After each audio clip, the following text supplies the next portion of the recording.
united, there is little we cannot do.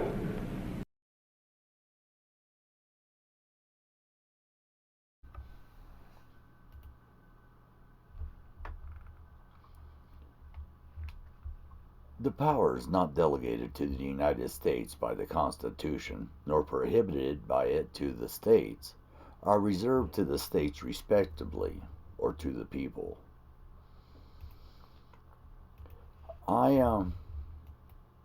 These are words to ponder. These are words to remember and take to heart, because this is a very powerful amendment here. Welcome back to another episode of Freedom Friday. I'm your host, Butch, this Friday, and today there's an overwhelming amount of mandates going on around the country. I'm going to show you a little short but effective amendment to the Constitution. This is called the 10th Amendment.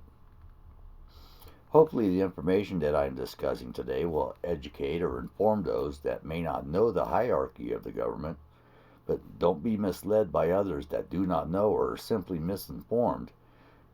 Links will be provided in the description, and always do your own research. I'm not a lawyer, but I understand logic and meaning. First, I want to talk about judicial interpretation of the 10th Amendment. I will highlight a couple of cases and their respective meanings and conclusions. In United States versus Darby Lumber Company, an often repeated quote reads as follows: "The amendment states, but a truism, that all is retained which has not been surrendered.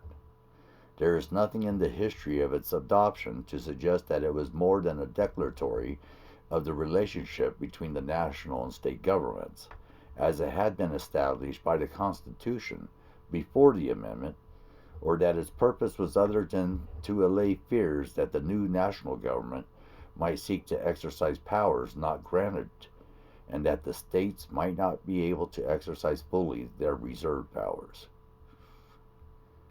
And in Garcia versus San Antonio Metropolitan Transit Authority, the court concluded that the structure created by the framers had indeed protected the states from overreaching by the federal government.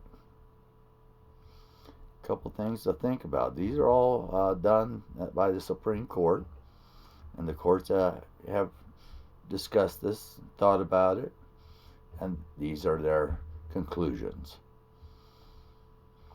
Next, I would like to introduce you to commandeering.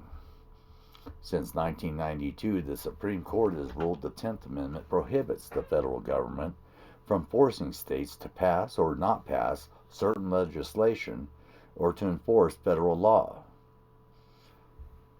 And the interesting part about the phrase, or the 10th Amendment, is the phrase, or to the people, was handwritten by the clerk of the Senate as the Bill of Rights circulated between the two houses of Congress, but was adopted and included in the final amendment.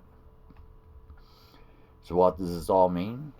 It means that the federal government is restrained by the Constitution and to the powers that is granted to it. It means that the federal government cannot tell, persuade, enforce, or bully states into carrying out the federal government laws or mandates. It means the states cannot tell, persuade, or bully the people into accepting any laws or mandates that is not accepted by the people. This is the hierarchy of our freedom in the United States. Any and all government entities are in public service. They serve the people. The people tell the states tell the federal government, and the will of the people will have been done. It is not the other way around. Our founding fathers and framers of the Constitution understood this to be the way that a new government would be, by the people and for the people, to escape a monarchy or tyranny itself.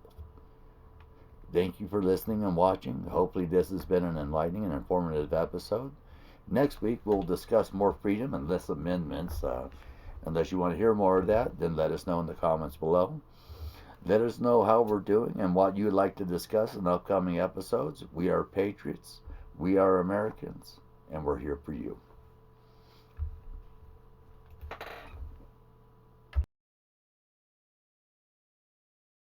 And so, my fellow Americans, ask not what your country can do for you, ask what you can do for your country.